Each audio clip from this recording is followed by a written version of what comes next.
মাঝে মধ্যে একটু বালিশের সঙ্গে মাথা লাগাইয়া একটু চিন্তা করবেন আল্লাহর নিয়ামতের উপরে। এই মালিক বলে, বান্দা তুই একটু চিন্তা করে দেখ, আমি আল্লাহ তোর সম্মান আর মর্যাদা কত দিছি। বান্দারে, তোর সম্মানের চেয়ে বেশি কারণ না, আমি আল্লাহ ফেরেশতার এত সম্মান দেই নাই। ফেরেশতা নূর দিয়া বানাইছি, ফেরেশতার জন্য জান্নাত বানাই নাই। মানুষ, তোর জন্য জান্নাত বানাইছি, ফেরেশতার জন্য জান্নাত বানাই নাই। তোরে সুন্দর করে বানাইছি, কোরআনে বলছি, ফেরেশতারে বানাইয়া কোরআনে বলি নাই। এত সম্মান, এত মর্যাদা আর এত নিয়ামত আমি আল্লাহ তোরে দিলাম।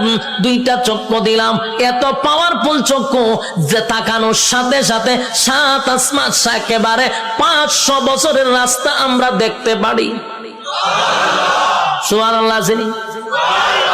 এখান থেকে তাকাইলে যে আমরা নীল আকাশ তারকা দেখি, তারকা প্রায় 200-300 বছরের রাস্তা।